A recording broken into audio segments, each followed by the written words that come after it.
నమస్కారం శ్రీధర్ సార్. నమస్తే అండి. చాలామంది అంటే గవర్నమెంట్ జాబ్స్ కావాలి అనంటే, దాన్ని పొందాలి అనంటే ఖచ్చితంగా ఇంటెలిజెన్స్ కావాలేమో, నా ఇంటెలిజెన్స్ సరిపోదేమో అనుకునేటువంటి లోపల ఆ భావన ఎక్కువ మందికుంటుంది. చాలామందికి. అందుకే అది అటెంప్ట్ చేసే బదులు ఆహ్, సరే ఏదో ఒక ప్రైవేట్ జాబ్ ఉంటే సరిపోతుంది కదా అనుకునేటువంటి ఆలోచనకు వెళ్ళిపోతూ ఉంటారు. నిజంగా అంటే ఆ ఇంటెలిజెన్స్ అనేది ఏ పార్ట్ వరకు, ఏ పోర్షన్ వరకు సరిపోయేటువంటి అవకాశం ఉంటుంది? యాక్చువల్‌గా అండి, కాంపిటేటివ్ ఎగ్జామ్స్‌లో నా 35 సంవత్సరాల అనుభవంతో చెప్తున్నాను. తెలివితేటల కన్నా ఇష్టపడి పనిచేయటం ఉంటే గనక హ్మ్. ఏ రేంజ్‌లో తెలివితేటలున్నాడో అయినా సరే సరిపోతారండి. అయినా ఇంకో మాట చెప్తున్నాను. పుట్టేటప్పుడు ఏ మనిషి తెలివితేటలు ఎక్కువతోనూ, ఇంకొకడు తక్కువతోనూ పుట్టరండి. హ్మ్. Everybody was Born with equal intelligence. హ్మ్. కాకపోతే వాడుకునే విధానంలో తేడా మూలాన వాడు తెలివి తక్కువడు గాను, వీడు తెలివిగలవాడు గాను కనపడతారండి. హ్మ్. ఫర్ ఎగ్జాంపుల్, యాంకరింగ్‌లో మీ టాలెంట్ వాడితే బావుంది. అలా కాకుండా మిమ్మల్ని తీసుకెళ్ళి కెమెరామెన్‌గా చూడాలనుకున్నాం అనుకోండి, హ్మ్. కరెక్ట్ కాదది. అవునవునండి. అంటే ప్రతి మనిషిలోనూ ఆ స్కిల్ సెట్ అనేది ఉంటుందండి. ఆ ఉన్నదాన్ని మనము ఎంత బాగా వాడుకుంటున్నాము అనే దాని మీద డిపెండ్ అయ్యి సక్సెస్ ఉంటుంది. హ్మ్. ఒక్కటే మేము చెప్పేది, మొదటి నుంచి చెప్పేది ఒకటే. మీ తెలివితేటలతో మాకు సంబంధం లేదు. మేము చెప్పింది చెప్పినట్టు చెయ్యండి. సంవత్సరం, ఒకవేళ కాకపోతే 2 సంవత్సరాలు. కాకపోతే ఇప్పుడు జనరేషన్‌తో ఉన్నటువంటి ఈ జెన్‌జీతో ఉన్నటువంటి ప్రాబ్లమ్ ఏంటంటే, హ్మ్. ఎదుటోడు చెప్పింది విని, అది కాకుండా వాళ్ళు సొంత ప్రయత్నం చేయొచ్చండి, తప్పులేదు. దాని వలన ఏం జరుగుతుందంటే లేట్ అవుతారు కొంచెం సెటిల్ అవ్వటం. హ్మ్. సొంత ఆలోచనలు రావద్దని నేను అంటలేదు. డెఫినెట్‌గా సొంత ఆలోచనలు కావాలి. దాంతోపాటు ఒక ప్రాపర్ గైడ్, ఒక మెంటార్. ఇప్పుడు యాక్చువల్‌గా ఒక స్టూడెంట్ ఆలోచిస్తే ఎన్ని ఉద్యోగాల గురించి ఆలోచించాలండి? వాడికి కావాల్సిన ఒక ఉద్యోగం గురించి ఆలోచించాలి. మేము ఎన్ని ఉద్యోగాల గురించి ఆలోచించాలి? ఈ సంవత్సరం మా టార్గెట్ ఎంత అంటే 5001 అండి. 5001 అండి మా టార్గెట్. 2026లో మేము సాధించాలనుకునే ఉద్యోగాలు 5001. మరి ఒక ఉద్యోగం గురించి ఆలోచించేవాడు ఎక్కువ ఆలోచిస్తాడా? 5001 ఉద్యోగాల గురించి ఆలోచించేవాడు ఎక్కువ మీ ఆలోచిస్తాడా? లక్ష్యం పెద్దది కదా సార్. ఎస్. లక్ష్యం పెద్దది కాబట్టి 5000 రెట్లండి వాడు కోరుకునే దానికి మేము కోరుకునేది 5000 రెట్లు. స్టూడెంట్ కోరుకునేది ఒకటి, మేము కోరుకునేది 5001. ఆ ఒకటి ఏంటండి అంటారేమో, ఆ ఒకటి మీరే. 5000 నాయి, ఆ ఒకటి మీది. అవును. సో పాయింట్ ఏంటంటే, మనల్ని మనం అండర్ ఎస్టిమేట్ చేసుకోవటం కాకుండా, ఇప్పుడున్న పిల్లలు ప్రతి విషయంలోనూ అండర్ ఎస్టిమేట్ చేసుకోవటం. అంటే వాళ్ళ ఫిజికల్ పర్సనాలిటీ దగ్గర నుంచి, నేను పొట్టుకున్నానండి, హ్మ్. నల్లగున్నానండి. Can you change that? మార్చగలరా దాన్ని?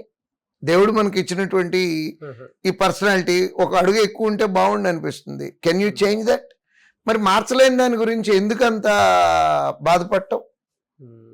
సో నేను పిల్లలకి చెప్పే సలహా ఏంటంటేనండి, ఈ లో కాన్ఫిడెన్స్ ఉన్న పిల్లలకి రోజు పొద్దున్నే అద్దం ముందు నుంచొని, this is the most intelligent machine on the earth. భూమి మీద ఇంతకంటే అద్భుతం ఇంకొకటి లేదు. ఇది ఒక అద్భుతం, మహా అద్భుతం. ఈ రకంగా రోజు గనక అనుకోవటం జరిగితే కొన్నాళ్ళకి మైండ్ సెట్ మారుతుందండి. సో ఈ కాన్ఫిడెన్స్ తక్కువ ఉన్నోళ్ళు ఈ రకంగా అంటే ముందు కాన్ఫిడెన్స్ పెంచుకొని, మళ్ళీ చెప్తున్నాను, ఇంటెలిజెన్స్ అక్కర్లేదు, కాన్ఫిడెన్స్ కావాలి. ఎస్ ఐ క్యాన్, నేను కొట్టేయగలను ఈ ఉద్యోగం. నా దగ్గర సరైనటువంటి మెంటార్ ఉన్నాడు. ఈ మెంటార్ని నమ్మి వెళ్తే డెఫినెట్గా, ఎందుకంటేనండి ప్లాన్ చేసి పెడుతున్నాము సబ్జెక్ట్. నువ్వు ఇవాళ, ఇప్పుడు మన మెటీరియల్ ఉంది, ఒక బిట్ మనం చెప్తాము, దానికి కింద BCDలు ఉంటాయి, ఒట్టి నంబర్లు మారి ఉంటాయి, ఇంటికి వెళ్ళి చేయమంటున్నాము. 10% చేస్తున్నారు. సో తెలివితేటలు లేకపోయినా ఉన్నది ఉన్నట్టుగా మేము ఈరోజు ఏం చేయమని చెప్తున్నామో అది గనక చేయటం జరిగితే డెఫినెట్గా ఉద్యోగాలు వస్తాయండి. అండర్ ఎస్టిమేట్ చేసుకోవాల్సిన అవసరం లేదు. మళ్ళీ చెప్తున్నాను, భూమి మీద పుట్టి పెరిగే ప్రతి మనిషి సమానమైన తెలివితేటలతోనే పుట్టాము. ఒకడు తక్కువ, ఒకడు ఎక్కువ లేడు. ఇది గుర్తుపెట్టుకొని పిల్లలు కనుక కాంపిటేటివ్ ఎగ్జామ్కి ప్రిపేర్ అయితే డెఫినెట్గా సక్సెస్ అవుతారండి. ఓన్లీ థింగ్ ఏంటంటే ప్రాక్టీస్. 2 మార్కులు తక్కువ వచ్చినాయి, ఒకసారి రాస్తే 2 మార్కులు తక్కువ వచ్చినాయి, మళ్ళీ రాయండి, రిపీట్ ఎగ్జాములు రాయండి, కాన్ఫిడెన్స్ పెంచుకోవాలి.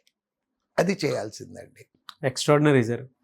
చాలామందికి అంటే ఇన్నర్ రియాలిటీ ఏదైతే ఉందో దాన్ని ఐడెంటిఫై చేయడం అనేది చాలా కష్టం.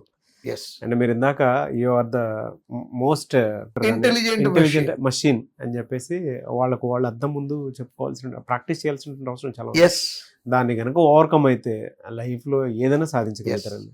థ్యాంక్ యూ అండి, thank you so much Sridhar sir. Thank you. చూసారు కదండి వీడియో. ఈ వీడియోపై మీ అభిప్రాయం కమెంట్ బాక్స్లో పోస్ట్ చేయండి. ముఖ్యంగా మీరు కనుక శ్రీధర్ సార్ దగ్గర నుంచి మీకుండేటువంటి డౌట్స్ ఏవైతే ఉన్నాయో వాటిని అన్నింటినీ వీడియో రూపంలో కనుక మీరు చూడాలి అనుకున్నటువంటి వాళ్ళు, అంటే ఈ సిరీస్లో భాగంగానే చూడాలి అనుకున్నటువంటి వాళ్ళు, కింద కామెంట్ బాక్స్లో మీ ఒపీనియన్ ఏదున్నా సరే షేర్ చేయండి. దానివల్ల ఏంటంటే మీకుండేటువంటి డౌట్స్, అంటే ప్రతి స్టూడెంట్కి ఉంటుంది, కాంపిటేటివ్ ప్రిపేర్ అయిన ప్రతి స్టూడెంట్కి ఆ ఆలోచన అనేది ఖచ్చితంగా ఉంటుంది. దాన్ని ఎలా ఓవర్కమ్ చేయాలనేది వీడియో రూపంలో, సొల్యూషన్స్ రూపంలో మీకు చూడడానికి అవకాశం ఉంటుంది. కాబట్టి ఎవరున్నా సరే కింద కామెంట్ బాక్స్లో మాత్రం పోస్ట్ చేయండి. అండ్ శ్రీధర్ సీసీలో కనుక జాయిన్ అవ్వాలి అనుకుంటే మాత్రం స్క్రీన్ మీద మీకు కాంటాక్ట్ నెంబర్ కనిపిస్తుంది కదా, దానికి మీరు కాల్ ఆర్ మెసేజ్ వాట్సాప్ చేసినా సరే వెంటనే ఎన్రోల్ చేసుకోండి. ఈవెన్ పేరెంట్స్ అయినా సరే ఒక్కసారి మీరు విజిట్ చేయండి శ్రీధర్ సీసీ. ఇక్కడ టీచింగ్ కానీ, ఫ్యాకల్టీ కానీ, అండ్ టెక్నికల్గా చూసుకున్నా కూడా చాలామంది రెగ్యులర్గా మాక్ టెస్ట్లు అవి కండక్ట్ చేస్తూ ఉంటారు కదా, అవి రాస్తూ ఉంటారు. ఆ ప్యాటర్న్ కూడా ఏ విధంగా ఉందో చూసి దాన్ని బట్టి మీరు జాయిన్ అవ్వచ్చు. అంటే ఎక్కడా లేని విధంగా మన ఇండియాలోనే 2 తెలుగు రాష్ట్రాల్లోనే ఒక శ్రీధర్ సీసీలోనే ఉండేటువంటి ఫెసిలిటీస్ ప్రతి స్టూడెంట్కి గవర్నమెంట్ జాబ్ క్రాక్ చేయడానికి అవకాశం ఉండేలాగా ఉంది. ఎవరైనా సరే ఎన్రోల్ చేసుకోవాలనుకుంటే మాత్రం స్క్రీన్ మీద కనిపిస్తున్న నెంబర్ సంప్రదించండి. ఈ వీడియో లైక్ చేయండి, షేర్ మాత్రం తప్పకుండా చేయండి. ఇలాంటి మరిన్ని వీడియోస్ కోసం మా ఛానల్ ఫాలో అవ్వండి. Thank you.